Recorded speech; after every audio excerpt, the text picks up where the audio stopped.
Ceglédi Csilla. Miért tüskés a sün?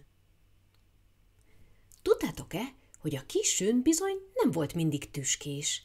Azám, réges-régen, talán abban az időben, amikor az első ősz köszöntött rá a világra, a kis sün bundája volt a legpuhább, legfényesebb az összes állaté közül. Bársonyos, vörös bundája volt, olyan fehér szegéllyel, akár a frissen leesett hó.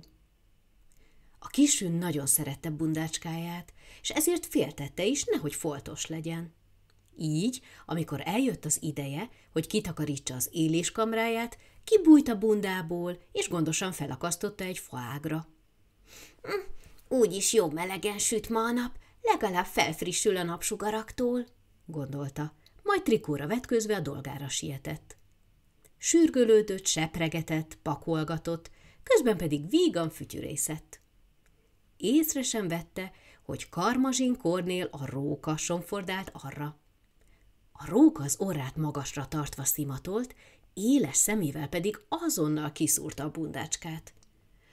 Azt a szél szelíden hintáztatta, s a napfényben úgy csillogott, mint a legszebben csiszolt égkő.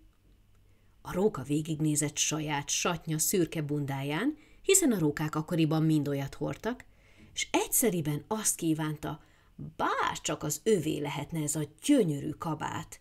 Igaz is? Miért a kis sünt melegítse, ékesítse? Rövid lábához, tömzsi testéhez nem való az ilyen nyalkagúnya. Úgyis a kertjét túrja naphosszat, azt megteheti ezután is. Eképpen gondolta, s minél tovább tanakodott, annál mohóbb lett. Belesett a kamrába, de a kis sün munkájába merülve felé sem pillantott. Ezután egy pillanat alatt lekapta a bundácskát az ágról, a hóna alá csapta, s elnyargalt vele. Szaladt árkon bokron át, egyenesen hazafelé. Levegőt is alig kapott, amikor végre bebújt a rókajukba. Megtörölte a homlokát, és belebújt a bundába. A bunda puhán, sejmesen simult rá, s a róka egész nap kényesen, peckesen nézegette magát a tükörben. Ez már valami! Okos vagyok, ügyes vagyok, s most már nekem van a legszebb bundám az egész erdőben, örvendezett. Mindeközben a kis sün végzett a munkával, lavorjában megmosdott, csíkos törülközőjében megtörülközött, és a fához ment, hogy visszabújjon a bundájába. De annak nyomát sem találta. Körbejárt, benézett az ágak alá, a fatövébe, hát ha csak a szél sodorta le, de bizony semmerre sem találta. A napocskát hirtelen szürke felhők takarták el, a vásott őszi szél pedig hűvös kezével megborzolta a kis sün meztelen tarkóját, s közben csúfolódva kacagott. – Na csak, kis sün, hol a bundád? Fújjak-e még hideget rád? Sziszegett, majd elszaladt. A kis sün fázósan húzta össze magát, s útnak indult megkeresni a kabátkáját. Útjában minden állatot megkérdezett, nem látták-e vajon az elveszett bundát, de az állatok csak a fejüket rázták, és szánakozva nézték, ahogyan a kis sün a kopasz fák alatt magányosan, sírdogálva kóborolt. Egy gesztenyelevelet terítette a hátára, de a napközben narancsos ragyogással elbúcsúzott az erdőtől, és aludni tért a sötét domb mögé. Egyre hidegebb lett, ám a kis sün mégis botorkált tovább, a fák tövében heverő, vastag avarszőnyeget turkálva. Ahogy magában hüppögött, szomorkodott, a feje felett egyszerre megszólalt az öreg, erdei fülesbagoly. Már egy ideje figyelte a szegény kis sünt, s kérdezte, mi baj érte, mit keres. A kis sün elpanaszolta bánatát, az öreg bagoly pedig azt tanácsolta neki, hogy keresse fel őszanyót, és tőle kérjen segítséget. Bunda nélkül nem nézhet a tél elébe, már pedig az éppen ide tart jégszürke paripáján, s patkói nyomán jégcsillagok peregnek erdőszerte. A kis sün megfogadta a bagoly tanácsát, és az erdő sűrűjében mélyen megbújva megtalálta őszanyú házikóját. Bátortalanul kopogtatott az ajtaján, de az anyó szívesen fogadta, a tűz mellé ültette, puha takaróba bugyolálta. Amikor a kis sün felmelegedett, elsírta nagy bánatát, hogy a puha bundácskája eltűnt, és azóta sem találja. Nem tudja senki, nem látta senki, hová lett. Őszanyó 2 cicája, Mirci és Morci megsajnálták a kis sünt, hát útra kerekedtek. Körbejárták az erdőt, s minden házikóba, minden vacokba, minden apró üregbe bekopogtattak, s a bundácskáról kérdezősködtek. Az állatok most is csak a fejüket rázták, a bunda csak nem került elő.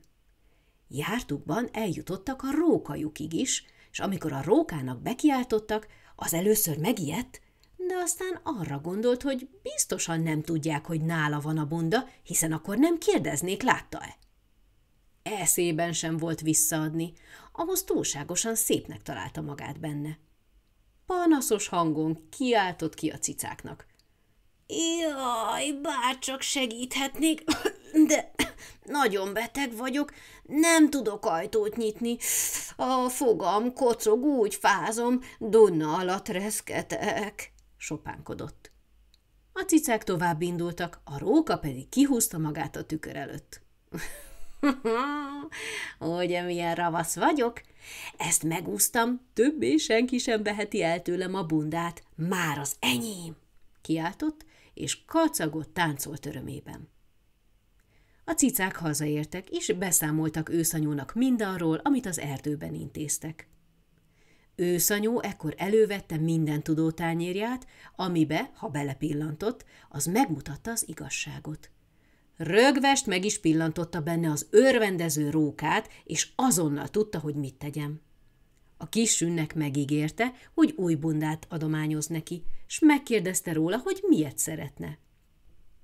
Sünöcském, szeretnél ugyanolyan vöröset, amilyen a régi volt? Tudom, hogy mennyire szeretted, kérdezgette.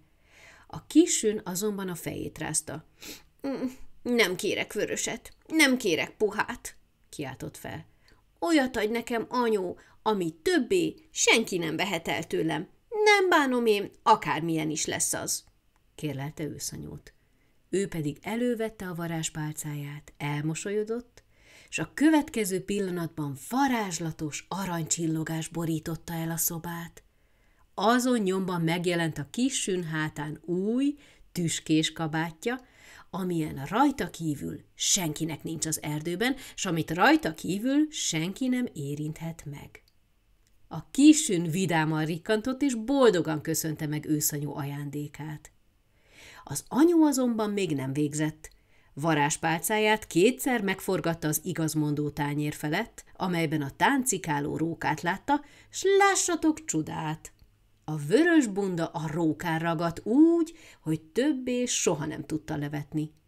Minden állat megtudta, hogy ő vette el a kis sün bundáját, s azt is, hogy a róka ravasz.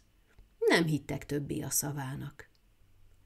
A kis sün pedig azóta is elégedett tüskés bundájával, el nem cserélné a legpuhább bársonykabátért sem.